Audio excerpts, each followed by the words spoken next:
Good morning, good evening to everyone, colleagues across Asia, the Pacific, Europe, Africa, the Americas. Welcome to the final webinar of our 3-webinar series focused on consumption and sustainable resilience. You can find information about the previous webinars, including the recordings and resource materials on our website, so make sure to go and check them out. My name is Dwayne Appleby. I'm an expert with the SCP facility of Switch Asia.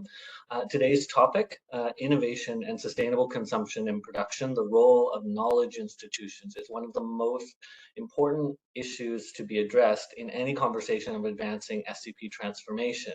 Knowledge institutions are really the places where research is done, partnerships and collaborations for upscaling are made, and tools and methodologies are created for practical action and policy formation. So all of us in our work rely on knowledge institutions, and without their strong partnerships, we would surely find the pathway forward slower, more difficult, and less inspiring. So I hope you will enjoy today's discussion. I have a few housekeeping notes before I turn you over to the steady hands of our webinar team. The first is that this event will be recorded. So if you do not want to be visible, please take this moment to turn off your camera, as the recording will become a public asset on the Switch Asia website. Please do also keep your microphones muted unless you are called upon to speak. To join the conversation, please use the chat box to post questions and add to the discussion alongside the panelists. The hosts and moderator will draw upon these questions throughout the event, and we'll be live tweeting the event. So please also do follow us on Twitter at Switch Asia and join the conversation there. You can also find the set of reference materials for this webinar at the Switch Asia website by clicking on Events under the Resources tab. Finally, I'd quickly like to run us through the agenda for today. This webinar is bringing together our panel of experts to think together about how knowledge institutions contribute to efforts to build sustainable systems of consumption and production that leave no one behind. Our discussion will carry us through knowledge institutions' role in the co-creation of knowledge, the forging of partnerships that drive the development of innovation and the upscaling of initiatives and technologies, and finally, the supporting role that they play in the development and implementation of the enabling policy environment necessary to bring about the SCP transformation. This discussion will be followed by a short period of question and answers from the audience. We're going to weave this in a very conversational way. So please do make sure to use the chat box to contribute your questions. And with that, I will turn you over to Zenaida Fadiva, team leader for the Switch Asia SCP facility, to formally welcome you all and to get things started. Zenaida, please, the floor is yours. Good afternoon, good morning, dear colleagues. Greetings to all of the panelists, to all of us who are following us in real time, and certainly to those of you who are going to see us later on in a record. So this is very exciting webinar in a series of 3 of them available on the SCP facility of Switch Asia website. It is particularly important for us because as SCP facility, we also consider ourselves a knowledge institution, part of the company represented by our able panelists today, for the reason that we are uniting and integrating knowledge from 2 big areas of activities of Switch Asia. On the one hand, Switch Asia is working with grant projects which are piloting different innovative ideas with a particular focus on small and medium-sized enterprises, sustainable consumption and production in different Asian countries. This is the largest arm of Switch Asia, which is working since 2007. And another part of Switch Asia is what is called policy support component, which is built on a variety of knowledge and practices generated through the grant projects of Switch Asia, but also based on the experience of different other programs which are working in the area of sustainable consumption and production, and lately in the area of circular economy. So we are the ones which are bringing this knowledge together, bringing the knowledge partners together, and really seeing it as one of the absolutely core functions in transiting towards greener and circular economy. Now, knowledge institutions, which are the speakers today and the topic about which we are speaking, certainly is a very diverse group of organizations and networks. We are speaking about formal education institutions, education and research institutions such as, for example, universities. We are talking about private entities, public entities. We are talking about think tanks. We are talking about research centers. And as I mentioned, research networks, which can operate on the continuous basis or come together around particular interesting topic. So their role, or role of knowledge institutions, is really to provide analysis. On the basis of this analysis, provide information, and one of the absolute core is co-create knowledge. So their role, as Dwayne, you mentioned, is particularly important, as they are at the core of what we call knowledge domestication and knowledge customization. Both aspects are extremely important for uptake and life of the SCP practices. Knowledge domestication, well, or localization sometimes it's called, is linked to adapting knowledge to local realities, making sense of the rather initially abstract ideas and bringing them to local reality and bringing in local expertise while domesticating or localizing this knowledge.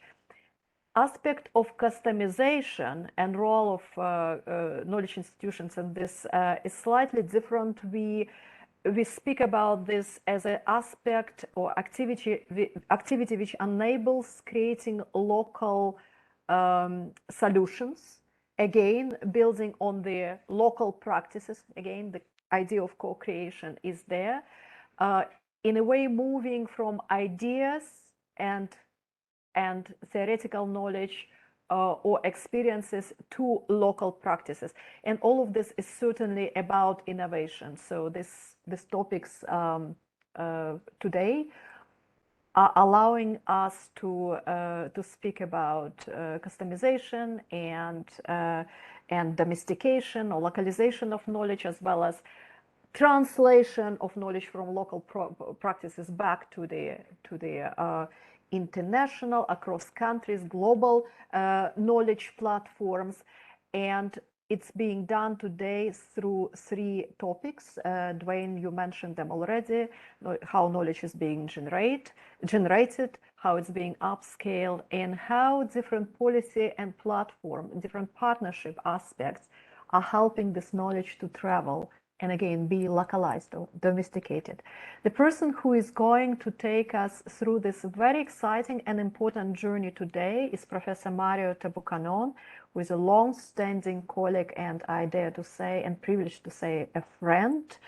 Professor Mario Tabukanon is Professor Emeritus of AIT, Asian Institute of Technology. He is also visiting professor for many years and soon decades of the United Nations University Institute of the Advanced Studies for Sustainability.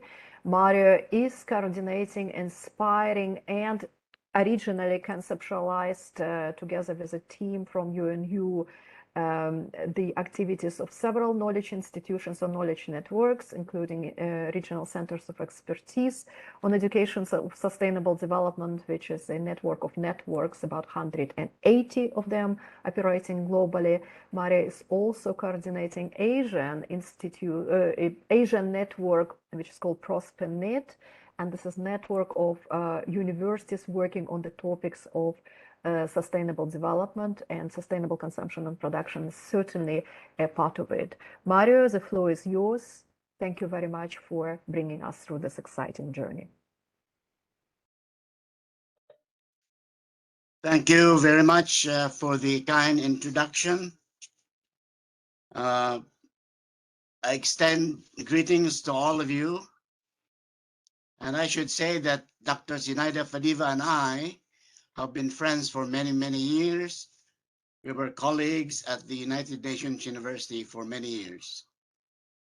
It gives me great pleasure to join this webinar, and I'm very honored and privileged to serve as the moderator of the panel discussion on the theme of innovation and SCP, the role of knowledge institutions. I thank and commend Switch Asia SCP facility for organizing this very important and timely event. Without further ado, I have the honor and pleasure to introduce the distinguished panelists. As I call each name and affiliation, I kindly invite the panelists to give a brief self-introduction. In no particular order, let me introduce them to you one by one. Let me start with Benedict Juliano, Unit Head at the Southeast Asian Regional Center for Graduate Study and Research in Agriculture at Simio Cerca. I call on Benedict Juliano for a brief introduction. The floor is yours. Thank you, Dr. Mario. I hope everyone can hear me. Good afternoon from the Philippines. I am here to represent Simio Circa. We have been a knowledge institution for the past 66 years. And I came prepared to actually discuss 4 of our initiatives, 3 which actually hit the discussion points for this event, and 1 that actually spans across all 3. So I'm looking forward to sharing our experience and expertise, and a good afternoon to you all. Thank you very much. And next we have Atsushi Watabe, Program Director, Sustainable Consumption and Production, Institute for Global Environmental Strategies, or IGES. I call on Atsushi Watabe for a self-introduction. Floor is yours. Thank you very much, Professor Tapkanan. And it's my great pleasure to meet all of you here today and to be participating at the important panel of the Switch Asia. And I'm Atsushi Watabe, a program director for the Sustainable Consumption and Production area for the Institute for Global Environmental Strategies, Japan. And our institute has been mostly supporting the national and local governments in their policy development for environmental issues, climate change issues, as well as sometimes supporting their international or regional negotiations for these policymakers. But at the same time, we also collaborate with the civil society and business sectors to co-create the conditions where citizens and business sectors can introduce more environment-friendly, sustainable practices based on their unique local context of the society, economy, as well as natural environment. So for this webinar, I'm trying to introduce some of our actions and what we learned from the ground level collaboration with the local partners, particularly local government, citizens, and local business sectors. So thank you very much again. Thank you. Next, we have Neil O'Connor, Director of the Stockholm Environment Institute Asia Center, or SEI Asia. I call on Neil O'Connor to give an introduction. Thank you very much. I hope everybody can hear me. I'm just about to share just one slide, which will highlight SEI for you all. So yes, my name is Niall O'Connor. I'm the director for SEI here in Asia. We do have an executive director in Stockholm running the organizations. We've been here in Asia for about 15 years, supporting and working with various Asian research institutes, governments, decision makers, businesses, and civil society. And the objective of our work is to bridge science, policy, and practice. And I think that's very important in the topic that we're discussing here today. Looking at the 3 points that we're going to focus on, our work spreads across that. And I think just this slide we might come back to at different times, but we focus as an institute on trying to reduce climate risk, sustainable resource use and resilient ecosystems, and improving health and well-being. And there's a number of ways of doing that. And I think it's important to highlight in the circle you see on the right side of the outcomes. We should be, through our research, we should be helping changing agendas. What is it that people are talking about? Why are they talking about it? Are they talking about the right things, so that we can influence through evidence-based science the discussions that are happening out there, the information that's being embedded into the discussions, and then ultimately the decision making that's happening as a result of that. So our focus is to use evidence-based science to support the agendas, to support improved decision making, and where necessary to build capacities around that to help it. We do this through a lot of different areas, which we can come back to later, but I think it highlights the work that the webinar is looking at today.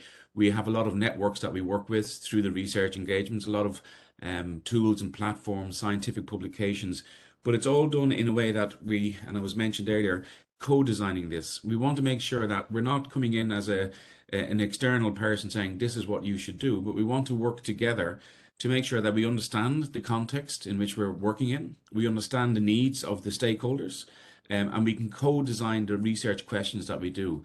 And I think the benefit of having people connected like that means that, you know, you're answering an immediate problem. So you're solutions oriented, you're working with the stakeholders and finding, you know, long-term solutions. So it's important for us to work that way. But I'll highlight some of these areas later on as well. But this kind of slide just gives us a synopsis of how we work and why we're doing what we're doing. And I think it's a great pleasure to join you here today and see how research institutions, academic institutions can support long-term sustainability and sustainable consumption and production approaches. So I'm looking forward to full discussions. Thank you. And last but not least, we have Benjamin LeFilibert, founder of Light Blue Environmental Consulting. And I call on Benjamin LeFilibert for a brief introduction, please. Thank you very much for the introduction, and thank you for the invitation. Dr. Mario, thank you for also managing to pronounce my last name, which is not an easy task. I am the founder of Light Blue. I started actually my career into food waste. We call ourselves food waste hackers, as I realized about 10 years ago that this topic was completely under the radar, specifically in the hospitality sector, where I've been active since 2008 on the sustainability side. But food waste was a topic that was completely neglected. There was no benchmarking, there was no case studies, there was no tools, there was nothing really, it was just not a topic, basically. And that really first triggered my interest. And then I realized that that was one of the most powerful lever to get the business to start acting on one of the most detrimental, I would say, issue related to their activity, which is food waste. And from then onwards, so I started by building a methodology that was implemented at the back of house of a large hotel in Bangkok. And from this point onwards, we grew in multiple directions. One which is on building a technology that is highly scalable, as using existing generic devices to collect data related to food waste. Then we branched out also and built and co-designed an advanced an international certification system that is called the Pledge on Food Waste. And in parallel, realized that there was a dire need to build capacity also of not only professionals from this industry, hotels, restaurants, commercial canteens, or school canteens, but also lecturers and future industry leaders alike, as this topic is, as I mentioned, widely misunderstood, and that's kind of the mission we are attributing ourselves, and yeah, I'm happy to be here and to share more along the discussion. Thank you. Thank you very much, panelists. Very much appreciated. Now, let me offer a few remarks about the webinar theme itself. You may or may not share my take, but let me share it with you in any case. Let me start with the big picture to follow the introduction of Zinaida. The UN 2030 Sustainable Development Agenda's call to action is about transforming our world. Now, front and center, this transformation is centered around no one is left behind. The business as usual and the status quo paradigms are things of the past. We must reject them because they are definitely obsolete. We are now in the new dawn of fostering knowledge and innovation for sustainability. There are three domains in this transformation. There is the learning domain, where we learn about the past, lessons from the past. There is the visioning domain, where we imagine the future we want. And there is a leading domain, which is doing the right things in the present to attain the future we want. Now, the role of knowledge institutions in the realm of innovation and its ecosystems is immensely crucial. And simply put, innovation means creativity, value creation for sustainability. Both the sustainable development and the knowledge institutions agenda, which we will discuss here, are converging. And at the same time, it brings closer together formal and non-formal knowledge institutions, thereby creating interlinkages and partnerships amongst the knowledge subsectors. The ivory tower paradigm of learning is tantamount to a state of privileged seclusion and separation from the practicalities of real life, with disciplines and knowledge compartmentalized and viewed in silos. As a consequence, the push system has an absence or lack of interplay between the knowledge institutions on the one hand and development sectors on the other. Sustainable development shifts the learning paradigm. Knowledge institutions are transitioning. We are transitioning into creative problem solving, creating and innovating sustainable solutions, viewing the issues in an interdisciplinary, transdisciplinary, multi-stakeholder, and holistic fashion. In this paradigm shift, the problem is the focus, and the tools needed to solve the problems are pulled from the relevant knowledge disciplines. Thus, the shift from the push system of knowledge generation to the pull system of knowledge generation, which is a topic that we will be discussing momentarily. The UN agenda as well portrayed SCP as RCP, responsible consumption and production, which is people-centered, is stressing that we all are responsible and accountable of what we do and practice to protect the planet and to have no one left behind in the process. SCP, in this regard, the innovation must be upscaled and supported by sound, effective policy measures, which again, we will be discussing shortly. So in a broad sense, to conclude, consumption need not only mean literally the end use, meaning to consume, but perhaps just use, because the so-called end use may be reused according to the circular economy concept.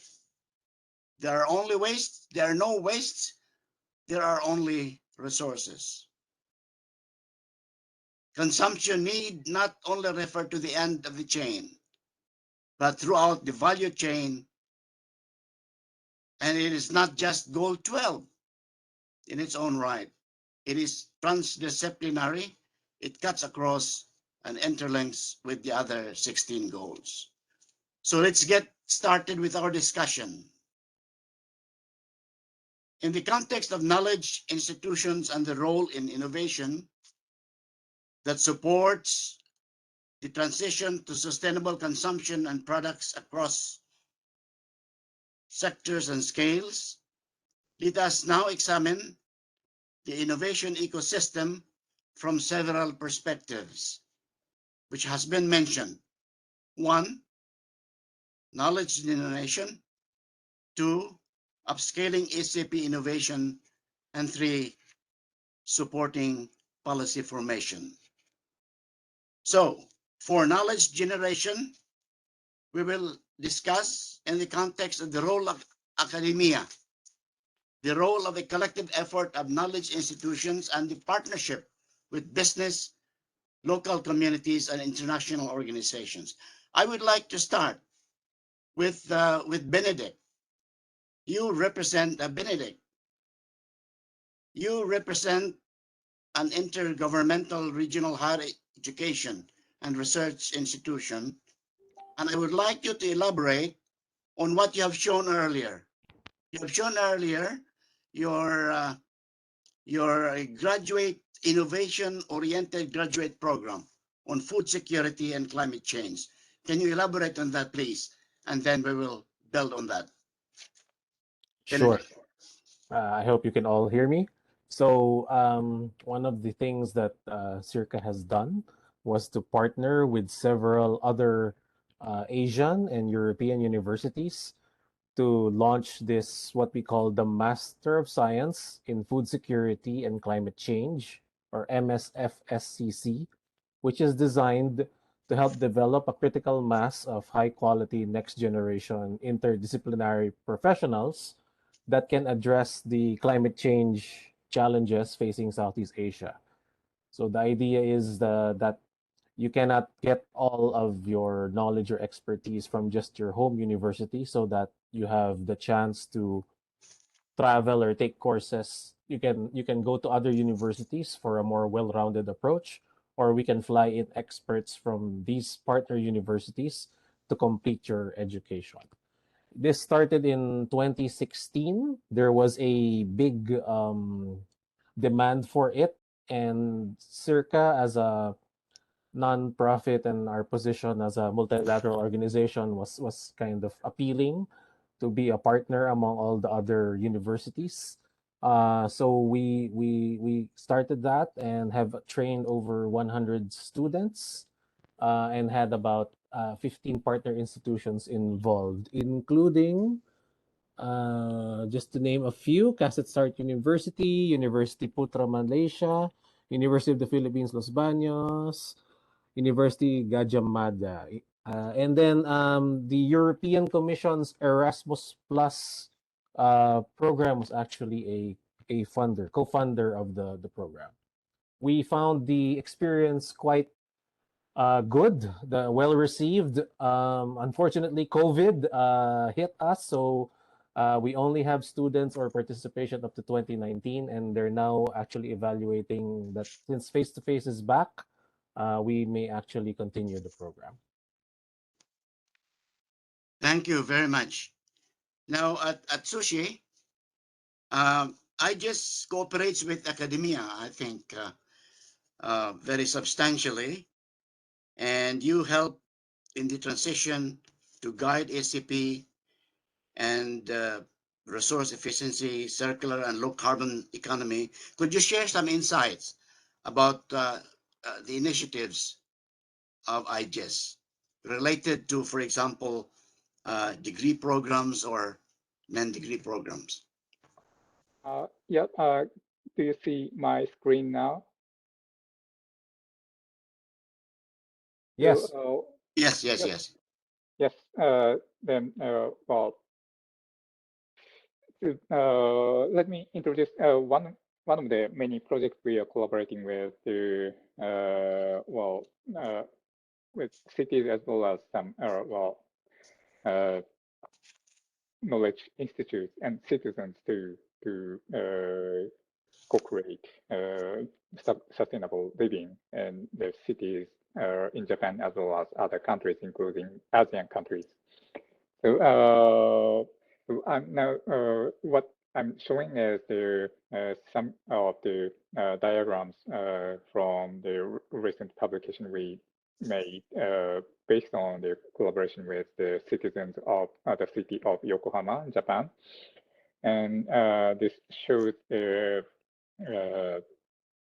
composition of the carbon footprint of the citizens of Yokohama, and also the potential of some of the potentials of reducing the carbon footprint towards meeting the 1.5-degree target set by the Paris Agreement.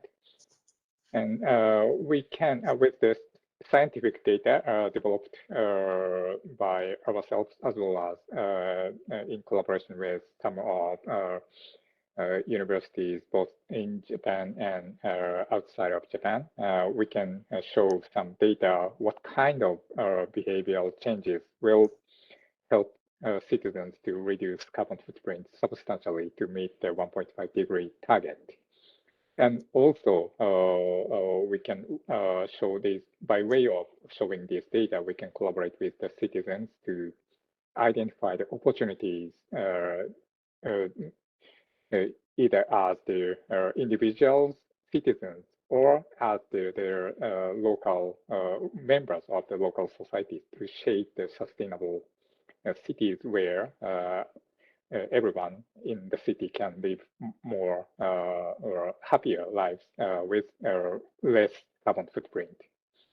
So by way of the discussion about the future of the city based on utilizing the scientific data and also utilizing the knowledge of the local citizens about their good points as well as some of the challenging points of the city, we can together discuss what kind of changes in the city is desired for 2030 or 2050 in view of some locally specific challenges in the city. For example, in the many cities of Japan are now experiencing the aging of the population and reduction of some of their public services like the public transportation. So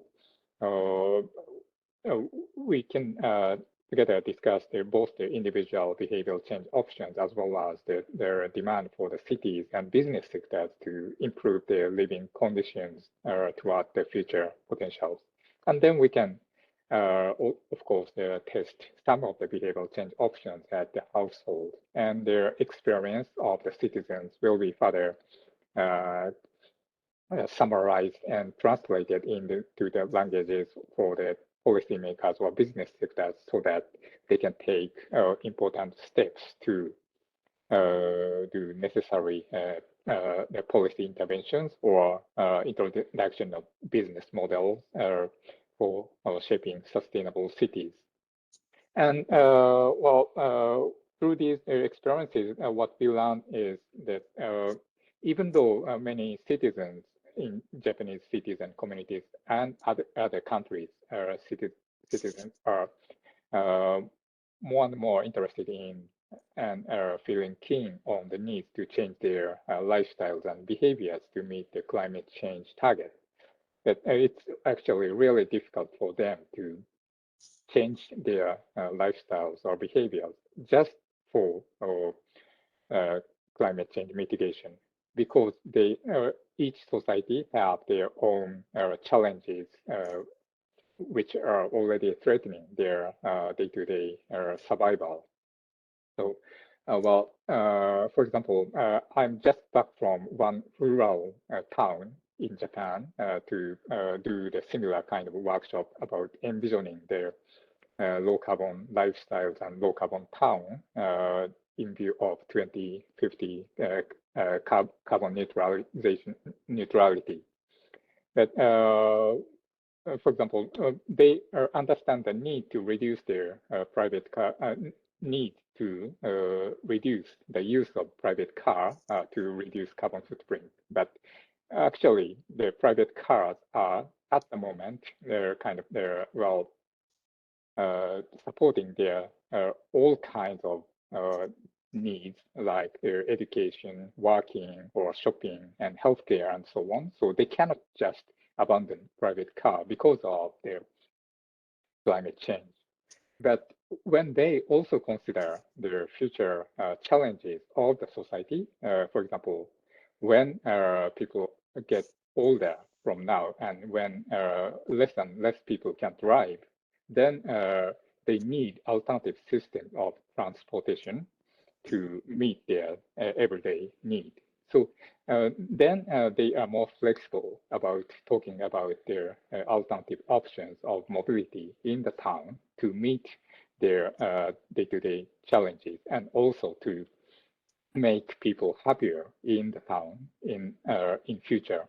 So, I think one of the key roles for the knowledge institute like us or the universities is this kind of the creative translation of the knowledge and bridging. Someone already said bridging knowledge, but needs for climate mitigation, needs for sustainable consumption is linked to the need for addressing other locally specific challenges of the society or of their certain groups of the local society, including those who are marginalized or those who have more challenges in meeting their daily needs, such as moving. So by way of this kind of translation or bridging, we can move forward the discussion of alternative patterns of production and consumption in a more creative and more positive manner than just requesting people to reduce consumption. Well, I'm sorry, I'm speaking too much. I'll stop here. Thank you very much. Now, speaking of bridging, I think ECI, I expect, would have a good experience in terms of partnering other knowledge institutions, especially in integrating scientific research with participatory approaches to co-develop innovation and share knowledge, build partnerships for resilient development. I would like to ask Neil to share some insights on ECI's initiatives with respect to bridging science, policy, practice. Okay, thank you for that. I'm just sharing that screen again, and I'll highlight some points in that as we go through. But just want to start a little bit more about SEI as an institution itself, and I think it's very relevant to the work that we do, is that we are an independent organization. We're not a government-based organization. We're not working specifically with private sector. We're not working specifically with civil society. So we're very much an independent institute that can think through problems from its own perspective. We're non-profit and we're non-political, so we don't have an agenda in what we're doing. We're genuinely trying to use evidence-based science to solve problems. And I think that's important because it allows us to be, you know, an honest broker when it comes to dialogue with people about the research and about the outcomes that come from the research, so that we're not trying to influence it for any one particular output or any one person's agenda, but we're trying to do it in a way that supports sustainability for everybody.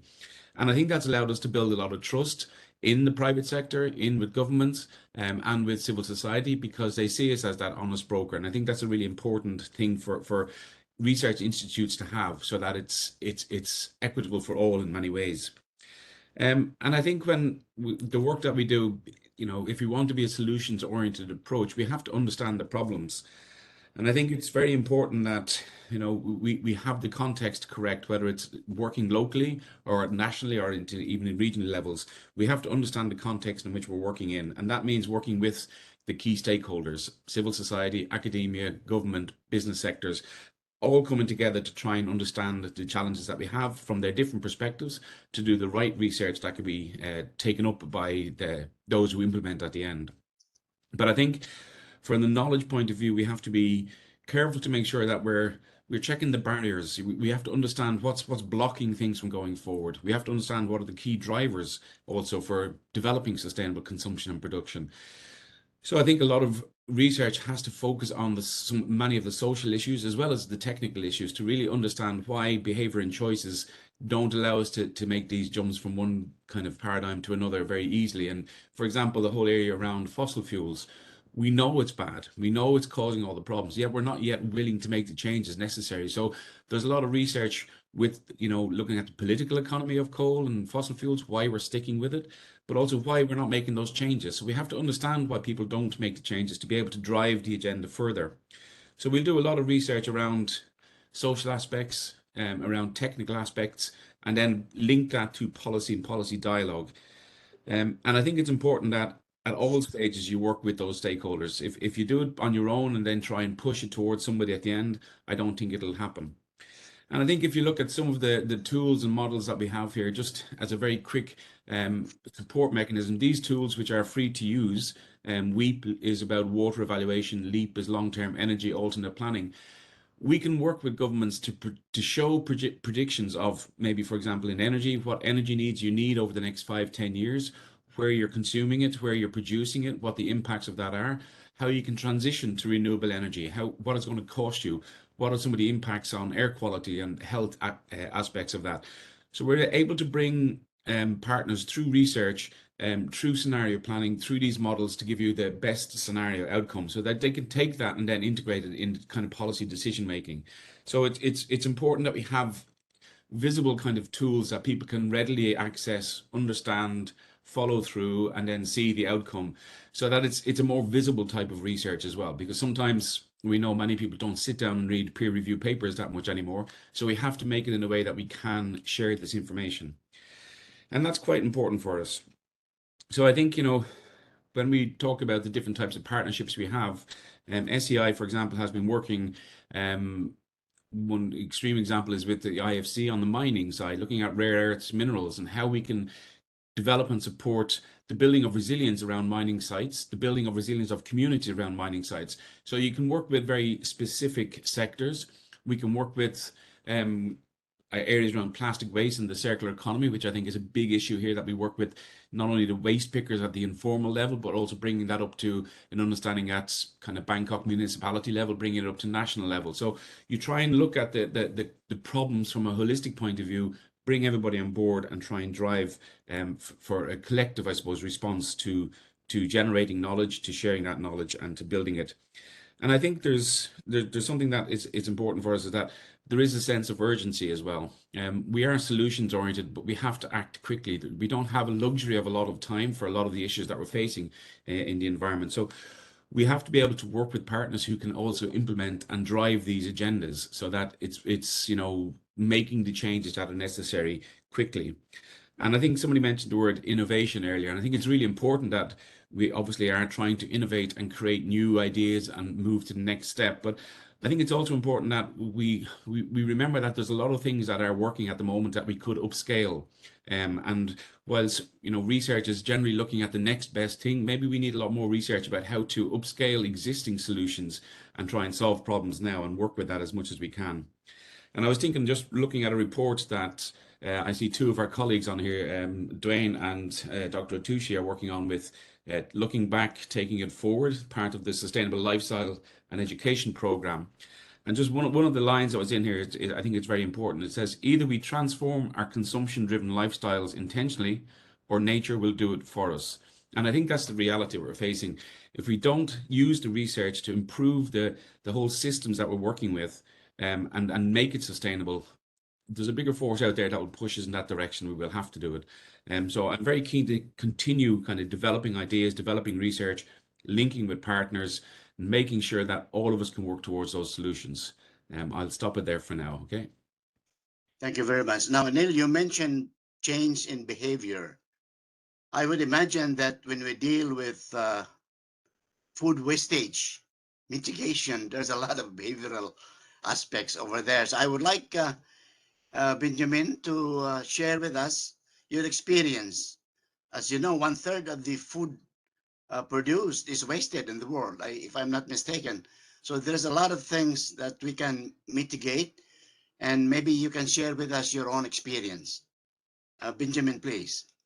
Yes, thank you. Yeah, it's Yeah, I think what is a bit specific and important to stress is that I came to that issue by really like working on the very ground level because at the time I was consulting for the UN on greening the hotel industry.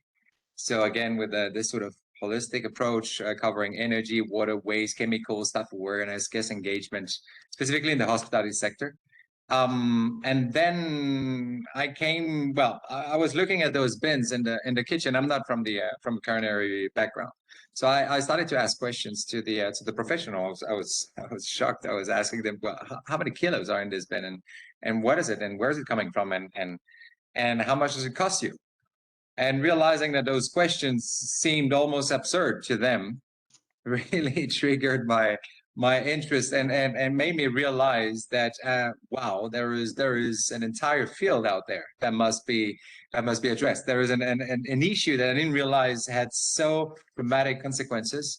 And as I mentioned, we started at the extremely granular level, and then kind of zoom out in order to basically understand what we were actually doing. It's kind of interesting. We really started with the practice and trying to understand. So the first question was, how many kilos would a hotel that size waste on a daily basis? And because I couldn't find that answer, and I think it's important to really go back to the super basic, because I was looking at this one bin, but I was like, how many bins do you have on how many floors? And you're operating how many shifts? 3 shifts a day, every day. So to me, it was a curiosity.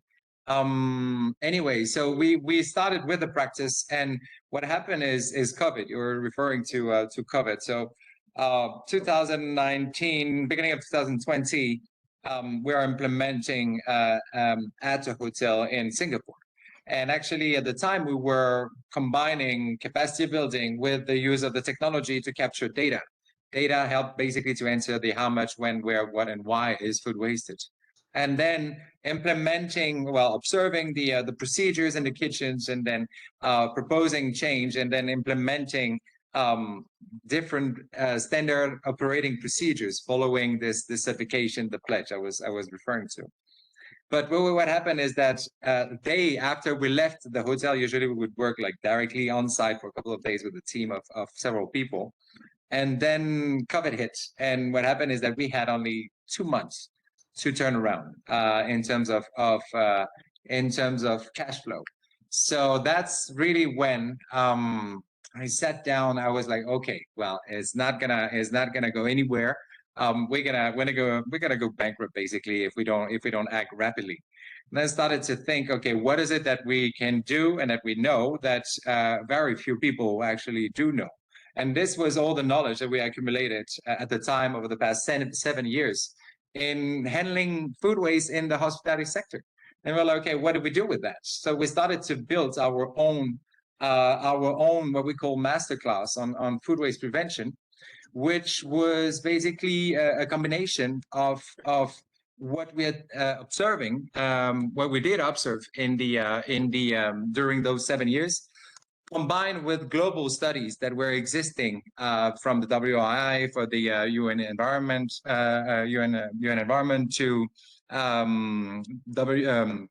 RAP UK.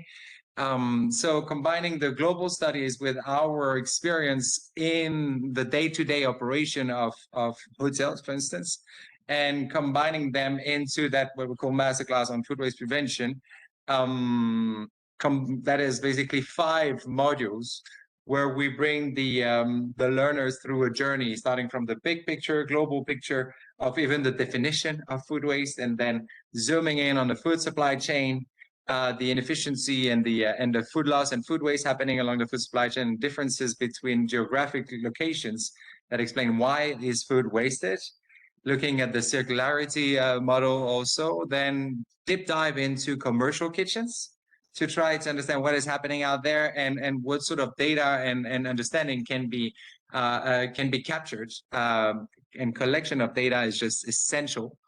And then we're zooming out on the how do you work on those data to adjust your operation to basically adapt based on what you learn from those data, not only on the operation side, but also on the financial side. And I hope there's something we can touch on, which is some of the reason we identify why is the industry so behind when it comes to tackling food waste when it's such an obvious financial benefit. And ultimately, we finish with innovation, technology, and new business models to achieve zero food waste to landfill. So anyhow, these are the blurb on this course. I think what was interesting for us is to realize that we have a unique set of knowledge that must be shared in order to get the industry to move forward and nudge it in a certain direction that is way, way less wasteful than it is now. Thank you very much. I did not see any question from the audience. There are no questions. Do you have questions among yourselves, or anybody would like to get some clarification from the other speakers? This is the time to do that. No? Let me share with you the project that I have been involved at the United Nations University, and maybe this relates to degree programs. We have a network called Promotion of Sustainability in Postgraduate Education and Research, ProsperNet, 54 members now. We have 3 areas of cooperation. This is actually supported by the Ministry of the Environment of Japan. 3 areas of cooperation. One is joint projects where these network universities will come up with a curriculum design on sustainability, innovation oriented. And a group of them will come together and develop a curriculum which they will pilot amongst themselves, and then also upscale to the rest of the network. And this curriculum development has been very successful. We do that every year. And this one also leads to policy support, because the lessons learned goes to policy making. And also the materials that we develop here is used for capacity building, which is to train the young ones, master students, the youth, the young professionals. So there is a kind of the whole spectrum of knowledge generation from a group of universities working together on innovation related, sustainable development related curriculum. Very successful. And perhaps the network that Benedict mentioned might be able to link with this particular network. And also, in terms of non-formal education, we have RCEs. The United Nations University has a local network, which is usually led by universities. These are led by universities, but it's a diverse network. It's an inclusive network. Anybody can join on their own volition, and then they deliver sustainability to the communities. They pick up a community, and through their own efforts, voluntarily, they look at issues of waste, issues of low carbon, everything for RCEs. And we have now almost 200 RCEs around the world. In Asia Pacific, we have about 80 or 90 regional centers of expertise. And this links very much with what Atushi was talking about, community, city, and also Benjamin and Neil was talking about. So these 2 flagship networks of UNU IAS is very much relevant to our discussion. Anybody would like to ask more questions, I can respond to that later on. But I'm afraid that this segment is over. There are no questions from the audience, right? I did not see any. Have you? And if there are no questions amongst yourselves, shall we move on to the next topic then? Is okay? All right. So the next topic is about upscaling ECP innovations. So you generate knowledge at the local level, and then you upscale it. You don't keep it yourself. You expand it, have more beneficiaries, and so on and so forth. So let us move then to upscaling ECP innovations. How strategically is upscaling done in our various organizations in the context of, as mentioned in the discussion points, information exchange, capacity building, business engagement, and partnering with international organizations? I would like to start here with Benjamin. Can you start discussion on upscaling?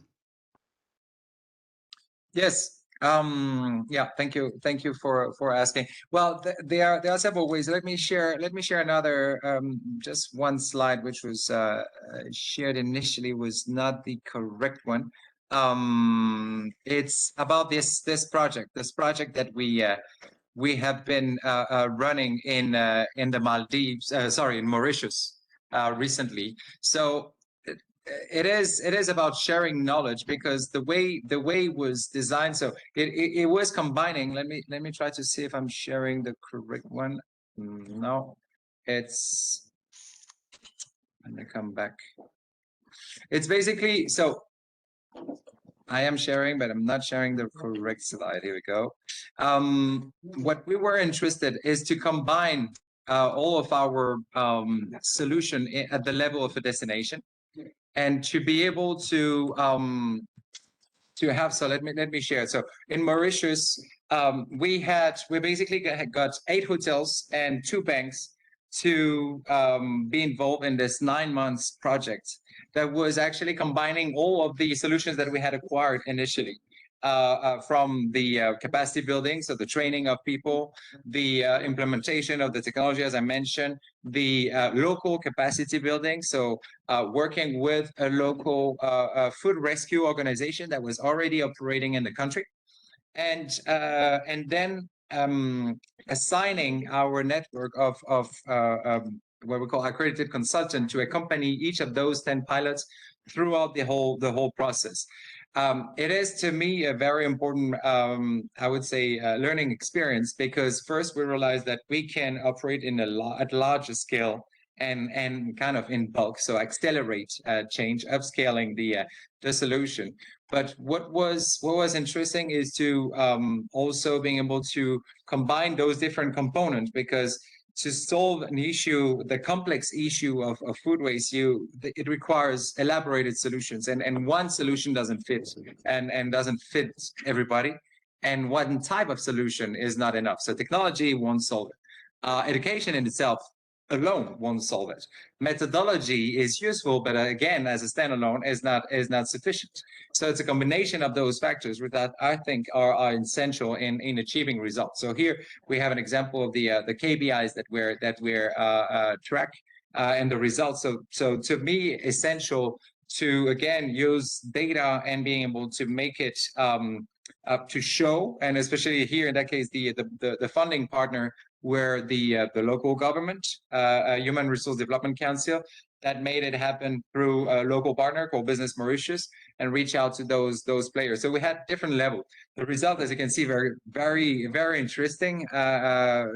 Even though it was a rather small scale sort of project, but 62 tons of food that were not wasted, 155 tons of carbon emission that was not emitted, 210,000 USD in savings for the participant. And this is essential because savings is one of the key driver, and then I'm speaking in particular for my own topic, because that's why I decided to focus on this, is because I knew there was so much money to be saved, and the positive impact of it is attached to it. So being able to track carefully what is the financial impact of food waste prevention, to me, is essential in getting the industry to change. But if we again like zoom out and look at the big picture, what is interesting is to see that this project was just not just a one shot, but has a continuity, meaning that it has expanded in different direction, not only in kind of one-to-one collaboration with local players, but also with some intergovernmental agencies on scaling it to phase 2. But what we wanted to do is, and that's why I put the URL of this project, if you guys are interested, is we wanted to make it completely open.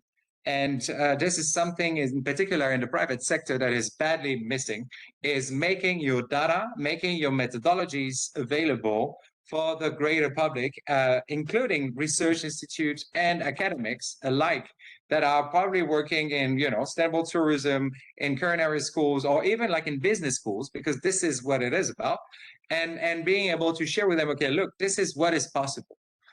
following that sort of methodology, collecting that sort of data. We also include the full data set of data, making it open source. And this is a model we want to pursue because it is essential to be able to aggregate several sources of information that are collected directly in this sort of context to be able to build a bigger knowledge about typically what is the average quantity of food waste that is generated by per cover, so per person eating in a standard restaurant in that specific sort of geographic context. So we made this sort of material public and downloadable on this URL. If you are curious, please have a look. And what we are currently actively trying to do is to build more tighter ties with academic institutions and researchers, because the thing is there is so little publication about it that there is still, and I'm talking about 10 years down the line, there is still this resistance, this pushback by the industry who still believe that they are doing better than the others simply because they haven't measured themselves. And this is such a serious barrier to scaling up, food waste preventive solutions, because their first reflex is like, we're doing great, even though they have no measurement. That's the first reaction that they have. And if you think you don't have an issue, if you think you're not sick, why going and see the doctor, right? Thank you. Thank you very much. Now, when we talk about waste prevention, I think Associate IGES is designing integrated waste management strategies. I think they're trying to assist in the design of strategies for waste. Can you make some connection with what Benjamin was saying? How do you put it into a strategic framework in terms of scaling? Well, I try to respond to their request as much as possible. Well, of course, our institute is supporting the development of the solid waste management strategies and policies at the municipal level, sometimes at the national level. And we are now we are not just talking to the policymakers. We're providing data, and we are collaborating with the local universities so that they can measure their waste generation data and sources and reasons, and to identify the best point for intervention for their local context. And so these are the supporting of the capacity development of the local knowledge institutes or local researchers, not just the professional researchers, but also sometimes their school teachers or officers of the workplaces. These are quite important steps to making the waste management policy in practice. And but that said, I'm sorry, I'm not involved in the team, so I cannot speak about this quite in detail. But instead, what I really liked from Benjamin's remark now is the term zooming out to making the knowledge or the connecting the knowledge to the global scale. And this can also be combined with the zooming in, probably. So, well, I'm sorry if this is different from what people usually consider scaling up, but I think one of the important aspects of scaling is that we can, the scaling out is often talked about the more participants or more locations of the similar practices.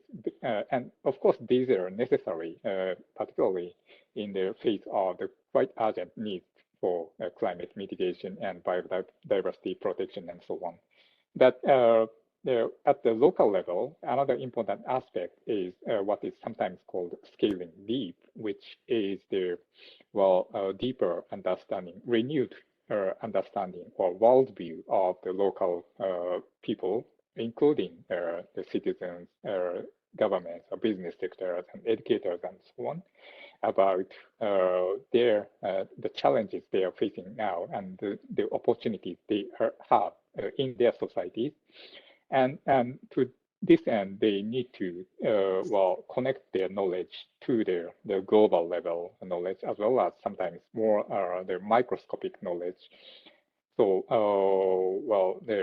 the issues like the local food waste issues can be connected with the global issues, global challenges of the food waste, as well as food security and food sovereignty issues, of course. And these are quite important steps for the effective and more inclusive implementation. And at the same time, this knowledge can be connected to more microscopic knowledge at the local level. So here I would like to call zooming in.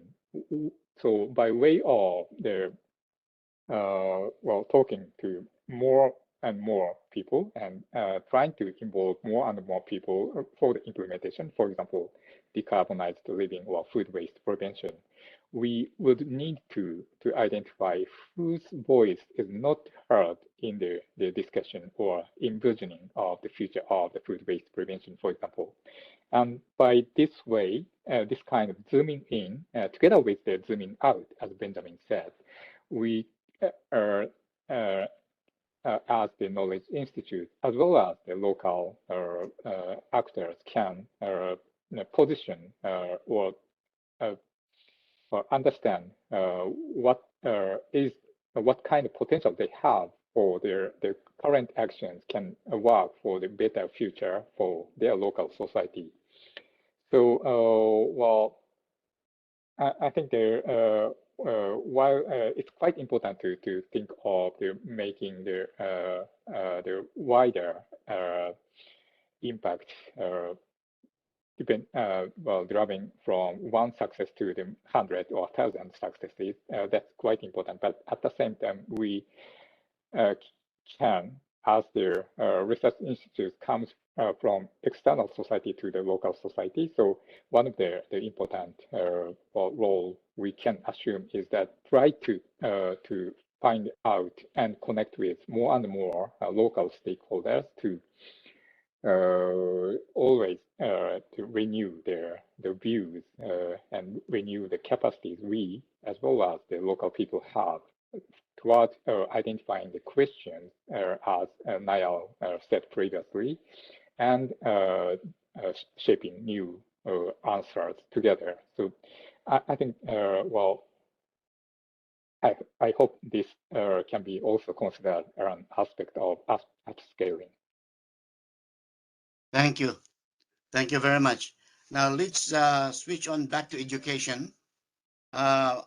Again, going back to the slide of Benedict earlier, I saw your School Plus Home Gardens project, which is a good example of upscaling from schools to communities and to other areas and so on. Can you elaborate on that, Benedict? Yeah, sure. Let me know if you're able to see the slide.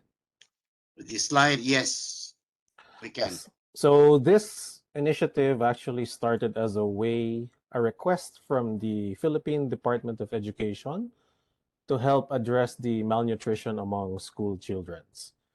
And it grew and grew into and spilled over into other areas, including food and nutrition security, even safe preparation of food, and even sustainable agriculture, or agriculture that does not hurt the planet.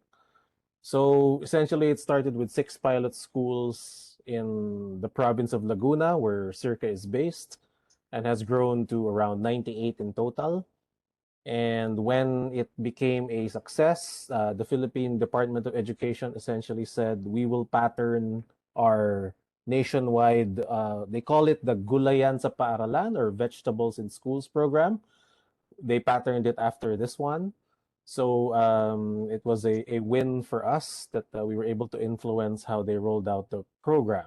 What is nice here is that not only are the students involved in agriculture, or we're able to keep agriculture in their curriculum because it was slowly disappearing, too much emphasis on math and science.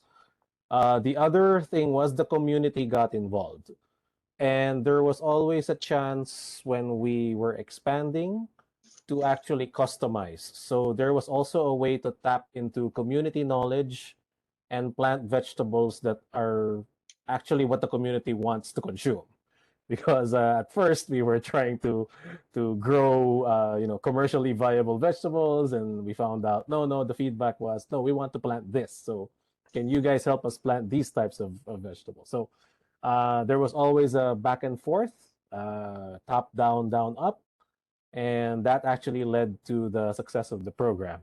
I actually like to joke that the upscaling is like franchising. It's like you want your own McDonald's or your own fast food joint. So what happened with this project was the franchisees are now based in Palawan, which is another province in the Philippines. Over there, the partner is actually Kansas State University, and they were the ones who added they added key elements, including they expanded the coverage to have food and nutrition, organic agriculture, environment sustainability, and even edible landscaping, because the planting area in Palawan is mountainous compared to more of flat plains in Laguna. So they really needed to have a different approach for Palawan compared to Laguna. And then the other area is Cambodia. In Cambodia, there are what we call agriculture technology parks, or ATPs, and there are schools in each of those ATPs. So the idea was to teach the local government units and students, same program, but it's more on biodiversity enhancement and enterprise, meaning the vegetables are planted not just for local consumption, but also for selling in the marketplace. And the partner of Circa there is the Center of Excellence on Sustainable Agriculture Intensification and Nutrition, or CESAIN. Essentially, it's very nice project. We actually were very surprised with the traction we've gotten and the cooperation. We're actually thinking more now of getting more industry involvement. The idea is maybe corporate social responsibility. This could be transformed into a corporate social responsibility program or something like that. Or if there's an international organization based in a Southeast Asian rural area, they may want to consider adapting this program, and we will happily assist with the upscaling effort. I think that's it for me. Thank you very much. Thank you. It's very useful. Neil, can you share some of the ECI experience that upscales innovation practices? Yeah, rather than specific examples of projects, I think I'll highlight some of the ways that we try to share information as well, which I think is very important. And I think in many cases it's about, how we are linked to many different kind of networks that we have with us, whether they're research networks, business networks, etc. One example is the likes of SummerNet, which is the Sustainable Mekong Regional Research Network. And in that, we have about 500 researchers from the region, linked to governments, to private sector, to academia. And the idea being that, we can share research outputs through a wide group of individuals so that they can uptake it at their kind of the local and the national level. But we also work with these networks to develop policy dialogue, policy capacity skills, so that they can use the research to be able to have those discussions with key decision makers in their locality, and to try and drive kind of the understanding of the need for change and the need for embedding research and the data into policy development. And these are kind of key ways that we can scale up the outputs of the research so that it reaches more and more people. We do the same, for example, with in seeing as a lot of people are talking about agriculture and food security. We have a network called SIANI, which is from Sweden. It's the Swedish International Agricultural Network.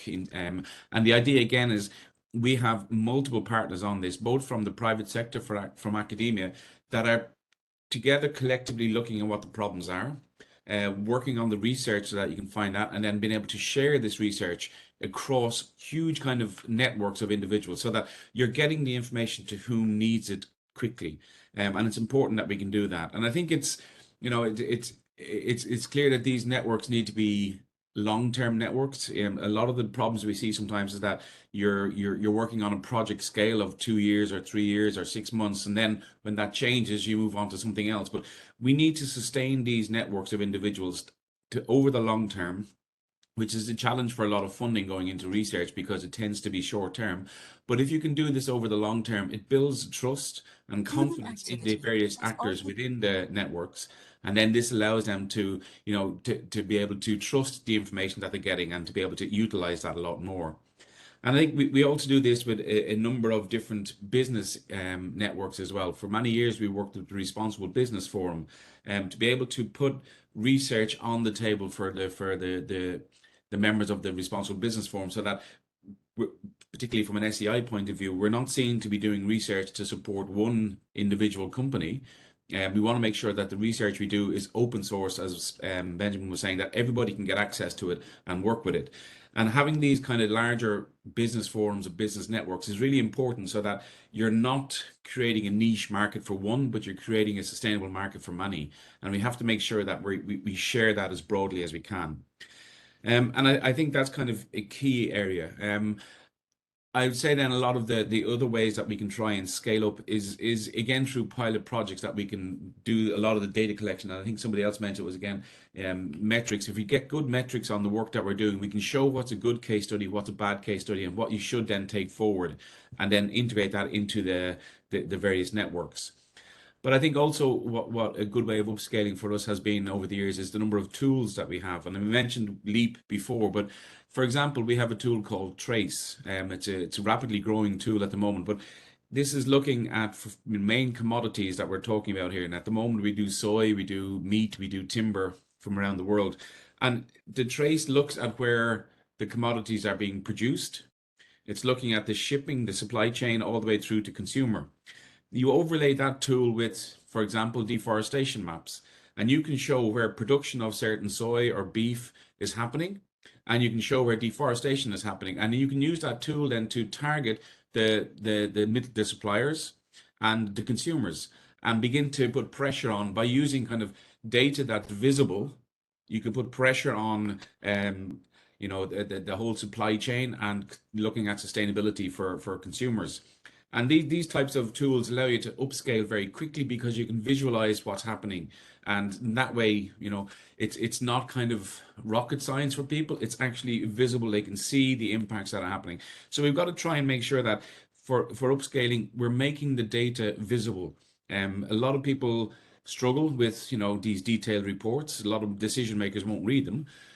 But we also know when you're sending out 4-page policy briefs or 4-page briefs, people still don't read the details. So we have to try and think about how we create the data in a way that people can quickly see what the potential impacts are. So these tools and these models and the scenario planning can allow them to see what happens if they make this decision or if they make that decision, and allows them to see the outcome very quickly. And that will help kind of push kind of upscaling this across multiple networks. And I think it's really important that, you know, good metrics and monitoring and getting the data and showing the validity of the approach that you take is really critical to build that trust and confidence that what you're suggesting to do is taken forward. So I think that for us, that's really an important part of upscaling. I think you are on mute, sorry. I'm sorry. I do not see questions from the audience. Do you have issues of clarification amongst the panelists? Yes, no? I just shared a question that I wanted to ask to the audience. Sorry, I'm jumping in, and I think it was nicely presented earlier, saying like, okay, how do we demystify you know, knowledge, and I think this is something that is extremely important. That's why I wanted to ask this question to the audience and get a bit of their opinion, because I'm feeling that there is somewhere a gap between those that hold the knowledge and the general public, those that are not involved in SCP in general, in sustainability per se. And well, of course, there is this issue of disinformation and all this noise that makes people, you know, confused about what is the science and what is the the opinion, but also I think that there is a need to train scientists, to train professional working in that field on very simple communication skills, being oral, being written, to convey the right message that resonate with any sort of audience, and indeed adapt it to the audience. So I was just curious to know if this is something that is shared, or it is just my viewpoint. The network which I mentioned earlier, ProsperNet, Network of Higher Education Institutions, they had projects which localized the SDGs. So they tried to develop a framework for localizing. SDGs is global. You need to nationalize them and you need to localize them. And then they developed a technique on how to do it in partnership with the local people. You cannot just tell them, for example, okay, this is SDG1, this is SDG2. They won't appreciate it. So you have to start with the real issues. So it's bottom up. You start with the real issues and then link it up to the framework, not the other way around. It's not going to work. And these are led by higher education institutions, and it's very effective. We have case studies that we have done in several countries: Japan, India, the Philippines, and one more, and Indonesia again, I think. And the one in the Philippines case study was adopted by the Department of Education and the Department of Environment and Natural Resources as a good way to educate the local people on how to localize SDGs. And the other network, which I mentioned earlier, and I saw your question about RCEs, this is very, very interesting network because they deal with local issues. They learn the issues globally, and then they really solve local problems. So there is a need to localize knowledge, domesticate, as what Sinaida was saying earlier. So I would like to recommend that you go deeper into these two networks in terms of domestication or localization. Now, I think this particular segment is any questions? Yeah, Dr. Mario, I would Yes. like to respond to both Neil and Right. Benjamin on the communications question Sure. by sharing my experience. Good communicators have very limited knowledge of sustainable development issues, climate change, SCP, and all the topics that we are dealing with. So, oftentimes there is a big gap between practitioners and agencies like Internews, the environment journalism networks, and others are trying, but with very little resources to address this gap.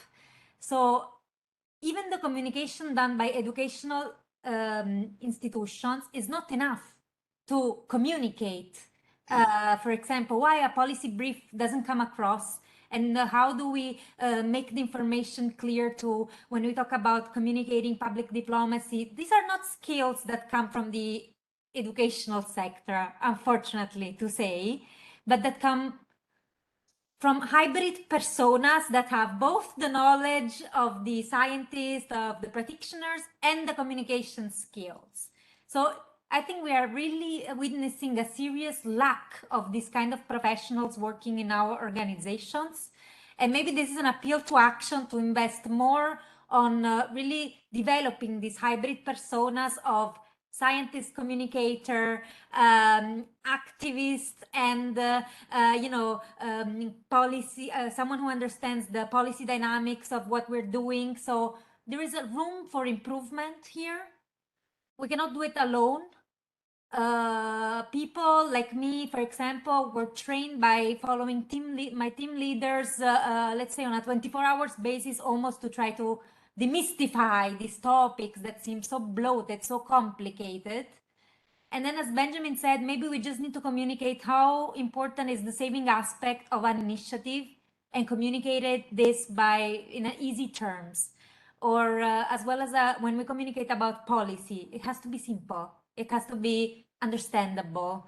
And this applies to people of all ages, nationalities, localizing content. So I just wanted to open a parenthesis that yes, what you're raising is an important issue, and I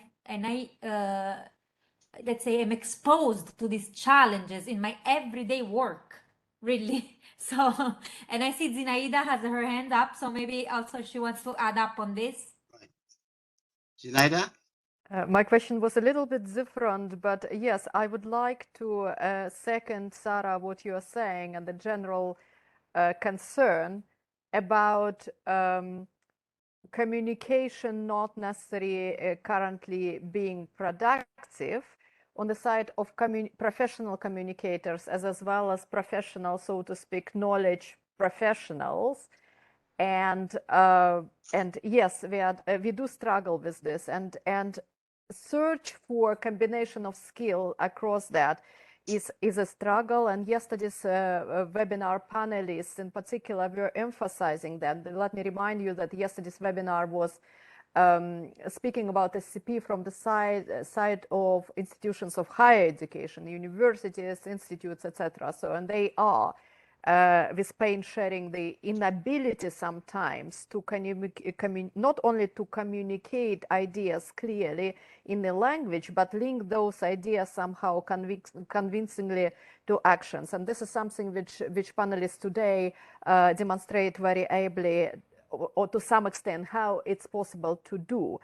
Mario, I will give my question now, but you can table it in case both Atsushi and Benedict would like to add to the conversation about communication, clarity, link between knowledge and action. And my question would be really about the audiences or parts of your networks as a knowledge institutions which may know the problems very well, but not necessarily able to express them clearly. And it's not a matter of expressing them, but it's also a matter for you as a knowledge entity to record them on the terms and with a convenience which suits the views of those people with whom we are working. And I'm speaking about probably people are a bit less privileged in terms of the financial sort of wealth or in terms of education, or struggling from an ability to engage with us, which are, well, predominantly English speakers, etc. So what methodologies and contexts you are using, and can you teach us also how to engage and upscale this kind of engagement with those which are really not to be left behind? Thank you, Mario. Back to you. Thank you.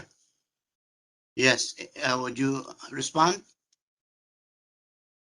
Who would like to respond to that? Benedict?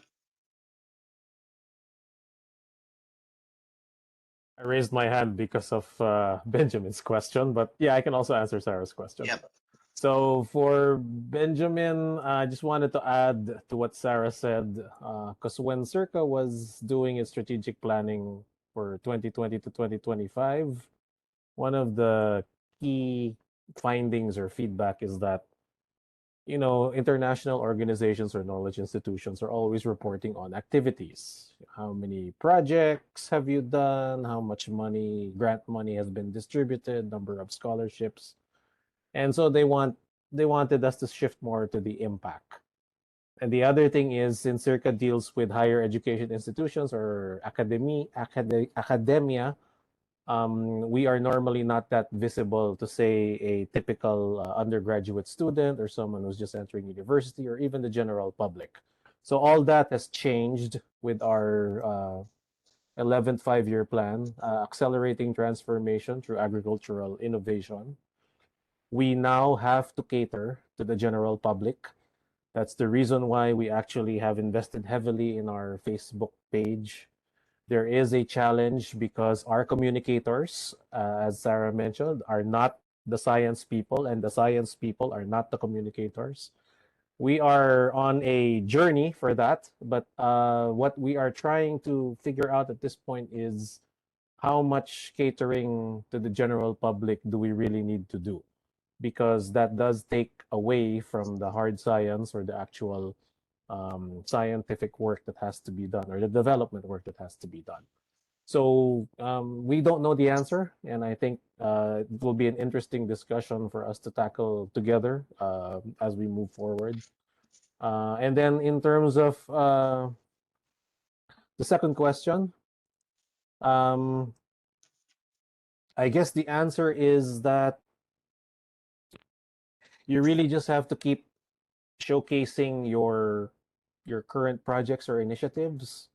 Most people will look at what have you done, before they partner with you, before they don't. So make sure your website or all of your materials are up to date, and eventually the momentum will allow you more partnerships. Circa has the what do you call that, has the advantage of being around for more than 50 years. So I guess that's partially what helps us make it easy to partner with other knowledge institutions. But of course, you don't want to rest on your laurels. In the end, it's about the results from your recent endeavors. Who are your current partners and can they vouch for you? And it's really just about building that. I think it was, I don't know, it was Neil or Benjamin who said the trust. The trust should be there. And it's very hard to establish it if you're just a new thing going out. And so it's always nice to partner with similar minded knowledge institutions. Thank you. Thank you. Thank you. Any other comments? Yep. Susie?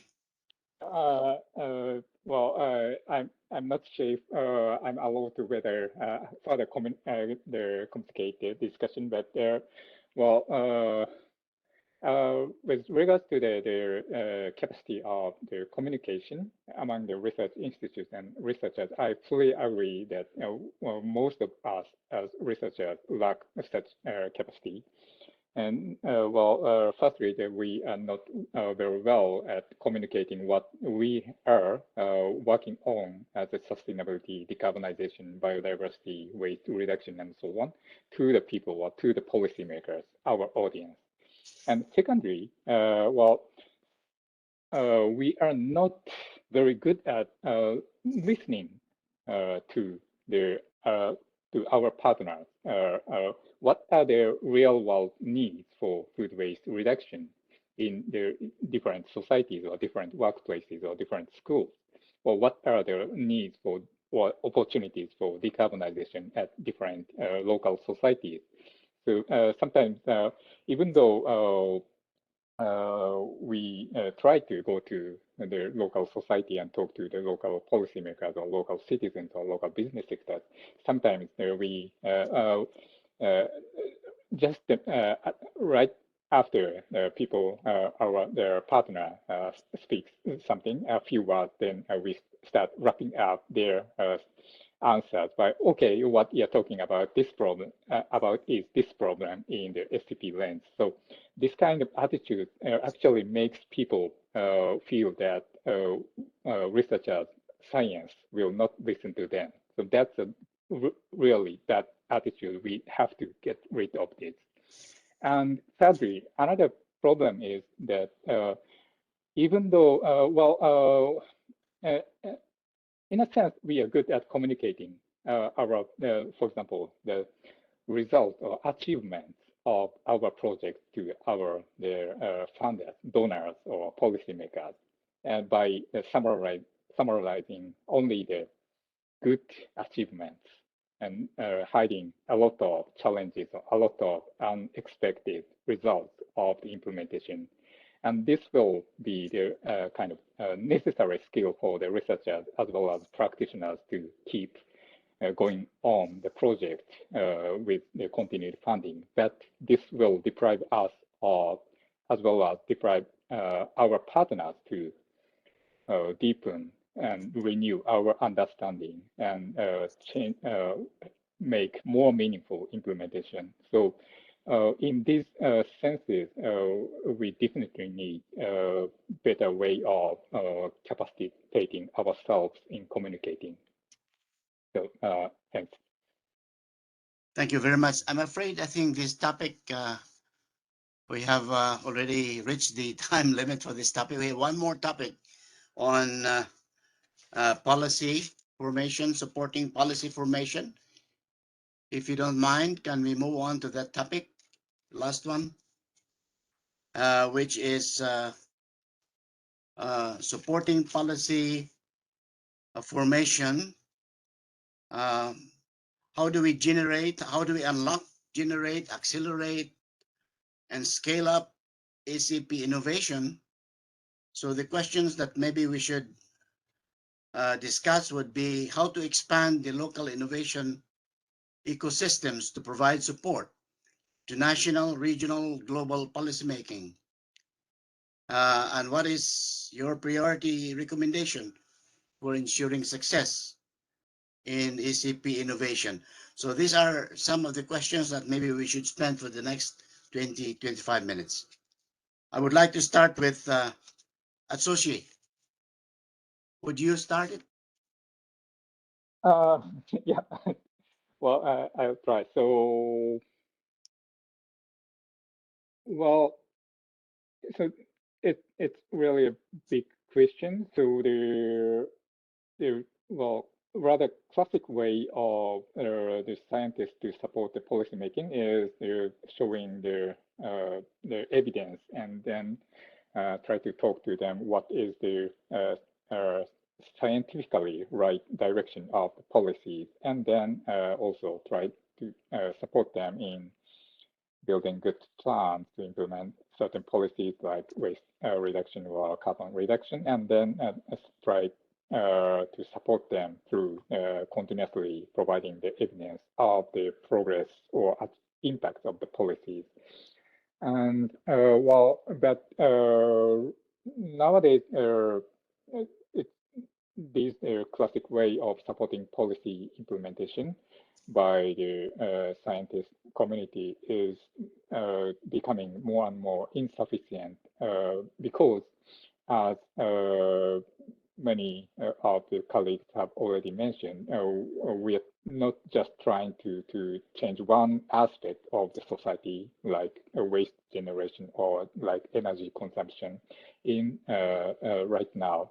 We are trying to change many aspects of the systems that provide the essential values to the society. And to this end, we don't need, we need not just one innovation like the renewable energy systems or electric vehicles. We need a lot of different systems, and we need quite many trial and errors for until we have clearer views on what are the alternatives we need in specific societies. So, I think what we can support policymakers is that we can identify the areas we need the trial and errors, and then also support the policymakers by providing the deeper insights about what is the, failure is not a very right term, but probably the better term might be the unexpected results.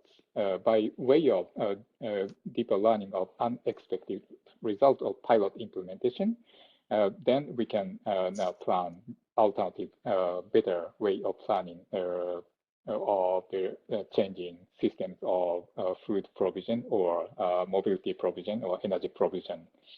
So, and also another important point is we shouldn't just support the policymakers in policymaking. We can also connect with, as colleagues are already doing. We can support the business sectors and investors and incubators to facilitate and encourage their many social practitioners, social entrepreneurs can embark on their new trials of providing alternative services to the society. And even though some of them fail, but some of them can still make tangible outcomes. And then what we can do is to again, work with them to generate the knowledge. What kind of knowledge or insights they can draw from these failures or unexpected progress or achievements of these the pilot or experimentation to further inform the policymakers or other business sectors to take more steps for their transitions. So in this sense, I support Mario's idea about their innovation ecosystems. So we are yet to identify the best role of their as the research institute to support the building and facilitation of the innovation ecosystems. But we would need to further pursue this direction. Thank you very much. Now, Neil, what's your take? Yes, and thanks for this. I think this question is actually something that was started in the previous one about communications. And I think for policy and driving the policy landscape, I think communications is absolutely key in all of this. And I think also just knowing who the audience is. Often we try and target everybody, but we have to be very specific in the audience that we want to target for policy so that we design the materials that are specific to the needs of that key audience. And they might be different for the different decision makers in who you're trying to influence, whether it's business or government, etc. So knowing the audience is key. Making sure that, as I said from the very outset, we need to co-design the research questions with the stakeholders involved so that they're part of the process. It's not coming in at the end saying you should take this, but we should be listening to their context, their needs, and integrating that into the appropriate research questions. And then making sure also, and this is a challenge for a lot of research, is getting the research out in a timely manner. We do the research and then you try and do your peer review article. It could be 2 years before it's published. We can't wait that long. So we have to make sure that we can, utilize the information in a timely and focused manner. If we can do that, I think then that we have a point that we're beginning to provide the necessary information and data immediately to the decision makers. And I think that's an important aspect. And I think this revolves around the whole area of communications as well. How then do we communicate to the information? Is it infographics? Is it models and scenario planning? Is it data visualization techniques? We're now doing a lot more of short videos because people watch videos. We're doing a lot more podcasts to try and explain it in 10 minutes so that people have a chance to understand it. We have to look at the whole range of communication strategies to get to the policy decision makers. But I think, that aside, there's a lot of work that we have to do in terms of trying to break down the complex situations into more understandable bite sizes with them and making sure that, you take them on the journey. And I often put it as the Irish approach of a cup of tea. You sit down, you have a cup of tea and you talk and you build a relationship over time. Most of the key policy decision makers, you need to know who they are, when they're going into that key meeting, when they need the key data. It's not sufficient just to send them 4 booklets and say, there you go. You have to have that regular dialogue. And it's important that from the research perspective, you start to integrate that policy dialogue from the start. A lot of researchers are very keen to just stay at home and do the research and not go out and promote and market their work the way it should be. And when they do, they get very focused on it. Maybe Sarah, this point is the researcher gets very focused on the detail and are afraid to be misquoted or to be misrepresented because the scientific detail could be wrong or misconstrued. And the media do that to get their kind of bite as well. So we have to encourage researchers to be able to broaden out the way that they communicate their data because they have so much relevant information. So looking at how we can expand on the whole communication area, that will enable us to be a much more targeted approach to policy dialogue and policy discussions. And we've got to keep that going. So, and I'd say from a research point of view, we have to have that broad network. We have to be working at national level, at regional levels with regional organizations, whether they're the likes of the Mekong River Commission or whether they're the ASEAN Secretariat or the UN and so forth.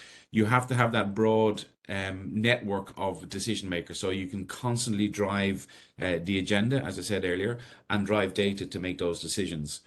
And I think it's we have to, from the way I look at it myself, we have to be targeted. There was one example I worked with years ago outside of SEI, but sometimes when you want to change policy and working with the policy decision makers, a lot, for example, if you want to get sustainable fisheries, Working with 100,000 fishermen or fisherwomen is very hard work. Working with one big supermarket and changing their purchasing policy can have a massive impact. So we also need to know where is that niche point that we can target for the biggest impact, rather than trying to work with 100,000, working with 2 people could have that bigger impact. So knowing what you're trying to achieve and who are the best people to do it helps you achieve your policy change. So it is a complex situation, but it's important to have that broad network and broad collaboration, and quality and focused communications to influence policy. Over. Thank you. Thank you very much. Now move on to Benedict. Can you tell us more about your knowledge transfer of open systems? Yeah, The sure. mechanization part, yes. Let me just share with you a case study on this.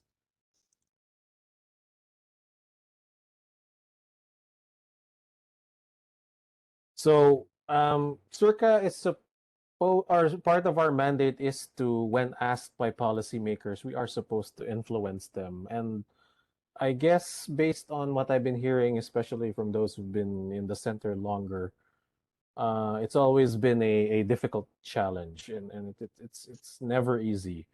But the best success, at least that we've had, is to just showcase what are local wins.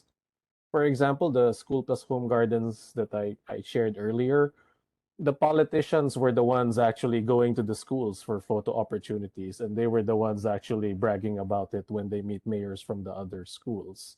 So sometimes it's the success itself that is easy to understand, that the politicians will listen to. Anyway, moving on to this one, because this one is actually our way of sneakily influencing the mechanization agenda in the Philippines.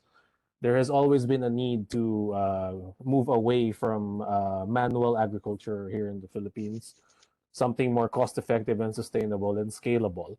So what Circa did was to broker as a nonprofit a prototype for a 4-wheel open system tractor, which we like to call the Ogun tractor or Ronnie Bo tractor.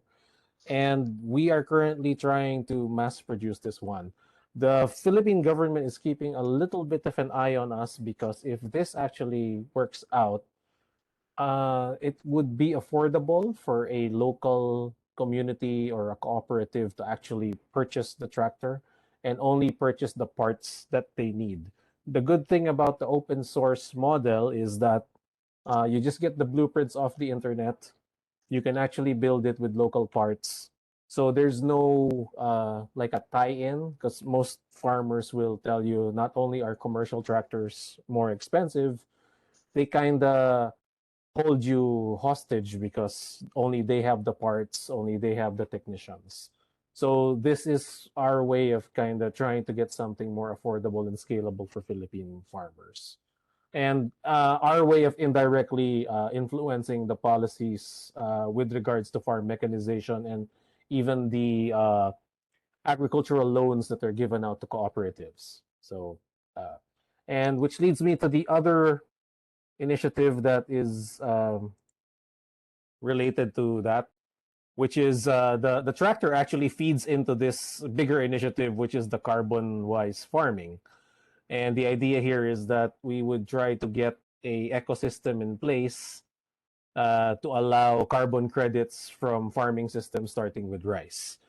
It's still in early development stages. The idea is really just to introduce more sustainable or regenerative agriculture practices to rice farming, which would help increase their income, mitigate climate change, and reduce their carbon footprint. Because really, in Southeast Asia, I think rice accounts for about 12% of the total global GHG, or the emissions. And so, Asia is not going to stop consuming rice anytime soon. So better to just address how it's being produced and make it more sustainable or environmentally friendly. And then the idea really here is just seeking partners, seeing where expertise can be shared or resources can be shared to see where it can go. Thank you. Thank you. Thank you very much. Now, Benjamin, what's your take?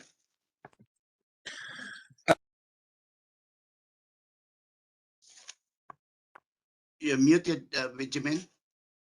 Sorry, my take is that I would love to have a chance to have a discussion with policymakers, but it's never happening. How do you do that when you are a small organization that is working on a new field? Now I'm being a bit sarcastic here because it's sometimes I'm feeling hopeless. Not hopeless, but you know, it's draining when you have been spending 10 years on a topic. You build a very specific set of expertise, captured like, I don't know, hundreds of thousands of data, and you know, doing something on a very ground level, but also being able then to, again, zoom out, but extract the right knowledge and identify what works, what doesn't work. But there is no dialogue. Where is the dialogue? I mean, how do you interact with decision makers? I'm talking about the political level, even at the private sector level. I mean, it's only now that I managed to reach the point where I can have a discussion with people that really have power. And even though they would be working for very large organizations, they are, and I'm speaking here in particular in the field of hospitality, they are not free to do whatever they want. So there are multiple players behind that they have also to convince, from the shareholders to even their own customers. But it's not that much the issue. The issue is that the business model behind is that they are to deal with the owners of the hotels, typically, that they are running. So they have to handle multiple stakeholders. And so to go back to your question, there is no dialogue. What is the interface if you're not part of a large organization, or if you're not I don't know, being invited, but I would love to hear because we would love to share. So if you have some tips, I'm all ears. Thank you very much. I was involved in a project in Cambodia on sustainable agriculture, because farming in Cambodia is very much chemical based, you know, a lot of toxic chemicals. So the project was for a university to teach model farmers for abandoning the chemicals and practice sustainable agriculture. So they teach them how to develop all these organic pesticides, organic fertilizers, and so on and so forth. And then a group of model farmers in turn would train the other farmers. So it has a knowledge generation. There is an upscaling effect because the whole province now is practicing sustainable agriculture, and it goes to other provinces. Now, the good thing here is that they also involve the schools. All right, the farmers are resource persons for the schools, and then to teach gardening, you know, non-use of chemicals, and then the children go back home, and then they do their own gardening as well. So a very holistic view of translating science to practice and then to policy. Policy is because the provincial government is involved, and so it gives support to policy making, and then go up to the ministry level, Ministry of Agriculture. It's very interesting, and it has been successful, and I think now even the project is expanding. Another example which I was involved when I was at the university, at the Asian Institute of Technology, I was Dean of Advanced Studies, where we developed advanced technologies. I observed that the students do their data collection from a particular industry, factory, and then do their work, research, publish. That's it. It's a one-way traffic. And the businesses are not involved. Only they provide data. So what I did was to develop a forum, Advanced Technology Forum, where all inclusive, everybody are members of the forum, including industries, businesses, even if they are competitors. They come together and get involved right from the process. They sit in committees of students, thesis committees, and they provide practical inputs. And then at the end of the year, I organized all of the students to prepare a paper to present at a symposium. It was a symposium where the audience are people from businesses and everyone. And as a result of that, even some of them offered to teach courses on innovation. Very interesting. but I did not know what happened because I already left. So I could see that as a good example of upscaling from real research just for publication purposes or degree purposes, but to real innovation where the businesses are involved. So these are the things that might be replicated in a greater scale. So, and the one in Cambodia is very interesting because it has got award from the national government. I think Sinaida, I think you know a little bit about it. So I think time is up now, right? It's almost 4. Any questions, any points of clarification? It might be difficult to wrap up, but maybe I will try from my notes. I took some notes here. Mario, As I far think as, Judith, yes, Judith now is having her hand up. Perhaps we can bring let me see. somebody from the Judith audience. Cruz. Oh, Judith, yeah, I didn't see. Judith, you have the floor. Judith. Yes, I'm here. I'm just trying to unmute and start my video. Hi, everybody. I just wanted to make a comment. Thank you very much, Niall O'Connor, for really pointing out that the audience is primary in communication. It's forgotten. It's not the speaker with the knowledge sort of top down. It really is address your messages to your audience. That's all I want to say. And so it was really to hear that. It was vital to hear that. I used to teach communications, and I worked with. Sarah Gabai was my student. So I'm a communications professor. It's not theory. It's the reality. You don't achieve results if every message is the same to every demographic, every age group, etc. Thanks a lot. Great conference. See you all soon. Thank you. Thank you. Thank you very much. All right. Any other questions, comments?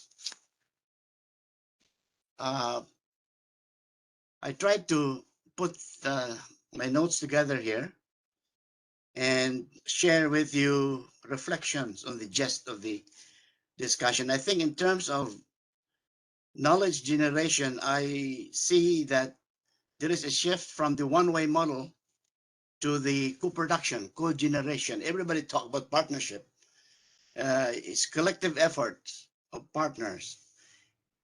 In the traditional one-way model, we have the pure research, we have the applied research, we have the development part, we have the application, and the benefits, if any, goes at the end. It's a one-way flow.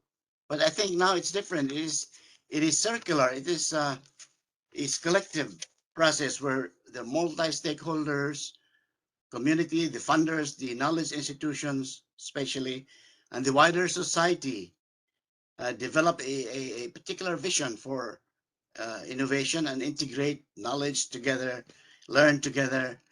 And the process is, to me, a bit circular, where the stakeholders are all involved throughout the process. I hope that's a good way to encapsulize what we all have discussed in terms of knowledge generation. There are a lot of opportunities, as we could hear from the projects, the initiatives that you all have, and there are many more. In terms of upscaling, I think there needs to be expansion of knowledge exchange. I think it was very much highlighted. Diversification of communication channels and information dissemination, very important, that this is understandable to the local people, communities, to those who are beneficiaries of innovation. And knowledge institutions need to engage in sharing knowledge amongst the partners and share to a wider outreach community, trying to leverage education technologies, innovation technologies, and their modalities. Knowledge institutions must have the capacity, I think, and should have the expertise and skills to associate local innovation efforts to national, regional, local frameworks. So there is some basis. There is maybe easier to to pursue. In terms of, what's the last one? Policy support for innovation. Yes, people makes policies, so people should be aware. We should strengthen human resources. There should be awareness raising, capacity building, so that they're abreast of all these issues, and policy making makes easier because people makes policy. And I also think that from your presentations and the discussions, the support of science and technology, bridging science, technology with practice, and then to policy. So the support of science, technology, research, and cooperation among stakeholders, as I mentioned earlier. And don't forget international organizations, such as many of us, because they can provide impact and learning what's happening in other parts of the world, for example. They're very effective way of knowledge sharing. And I think finance and investment, the mechanization open source project was mentioned, maybe finance related to development of innovative technologies, systems, products, services, whatever. So if you have anything to add, you may do so, but that's what I got from my moderator's notes here with me. And time is up. May I pass on? I should thank all the speakers, the panelists, for your insightful views on innovation and SAP, the role of knowledge institutions. You have shared, I learned myself, the knowledge that you have shared, experiences that you have shared as well. It's very much appreciated, I think, by all the participants. So on behalf of the participants, we thank you for sharing your thoughts and all your know-how in this area. I would like to, on behalf of the panelists and the audience, thank Switch Asia SCP facility for organizing this very important event. And I hope that it delivered according to your expectation. And again, it's all because of our distinguished panel. And thank you. And I revert back to the host. Thank you, Dr. Tabukanan, for those kind words. And I echo your sentiment that this was a very fruitful discussion. I will just trespass on our time slightly to pull out a couple more interesting tidbits that floated up to me, if I can paraphrase at Sushi, some of these unexpected results that floated out of the conversation for me. Of course, first and foremost, I think this fruitful discussion around communication. I think that this is something we're hearing, many of us in our practices in other spheres, that there's a real hunger, a real desire to figure out, how do we talk about this? How do we talk about it in a way that our audience can hear? How do we learn who our audience are? So I think that this is a good marker that perhaps in the coming days, we should turn our attention to this and perhaps reconvene around this topic. And I think another thing related to that I wanted to pull out is Benjamin's last point there about how, when you're coming at this from the perspective of the entrepreneur, from the innovator, from the organization that's partnering with some of these larger knowledge institutions, how do you get in front of the policymaker? How do you have those conversations?